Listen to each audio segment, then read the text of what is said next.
Kita lanjutkan ke pemungut berikutnya, yaitu industri dan eksportir sektor perkebunan, kehutanan, pertanian, peternakan, dan perikanan.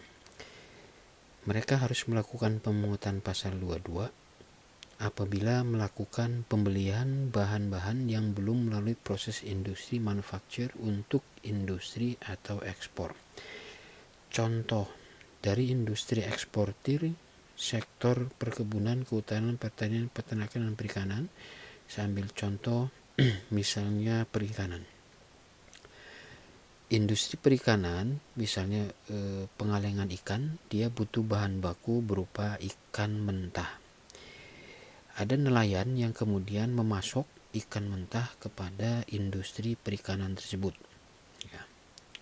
Maka pada saat industri perikanan tersebut kemudian melakukan pembelian ikan, ya, kepada nelayan, maka industri perikanan tadi harus melakukan pemungutan PPh pasal 22, ya, karena mereka apabila bertransaksi yang ini, pembelian bahan-bahan yang belum melalui proses industri manufaktur untuk industri atau untuk ekspor.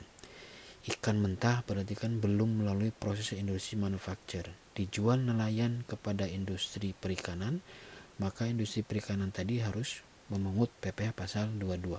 Tarifnya nanti ada.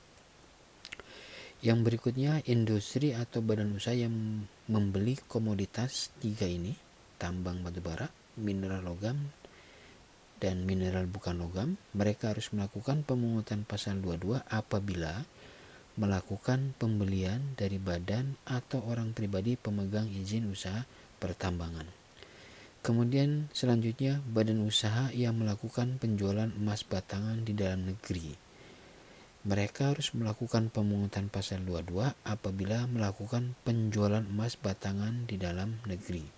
Contoh, Antam menjual emas batangannya kepada perorangan, maka Antam sebagai pihak atau badan usaha yang melakukan penjualan emas batangan, dia harus melakukan pemungutan pasal 22. Jumlah yang dibayar oleh si pembeli nanti di dalamnya ada PPh pasal 22. Kemudian wajib pajak badan tertentu. Mereka harus melakukan pemungutan objek pasal PPh pasal 22 apabila melakukan penjualan barang yang tergolong sangat mewah. Nanti ada contohnya. Kemudian ini daftar anak perusahaan BUMN tertentu yang ditunjuk sebagai pemungut PPh pasal 22. Ya. Di luar ini maka tidak boleh melakukan pemungutan PPh pasal 22. Kemudian dikecualikan dari pemungutan PPh pasal 22. Ada impor, ada pembayaran atas penyerahan atau pembelian barang di dalam negeri. Jadi nanti ada impor tertentu yang tidak boleh dipungut atau yang dikecualikan dari pemungutan PPh pasal 22. Ada juga objek PPh pasal 22 dari pembayaran atau penyerahan pembelian barang di dalam negeri yang dikecualikan dari pemungutan PPh 22. Ini daftar impor, ya, jenis-jenis impor yang kemudian tidak dipungut PPh pasal 22.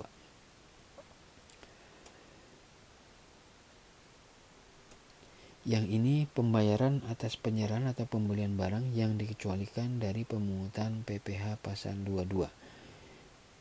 Kita ambil contohnya, karena ini banyak saya tidak bisa terangkan satu persatu. Bisa dibaca saja, nanti saya terangkan beberapa hal yang pentingnya.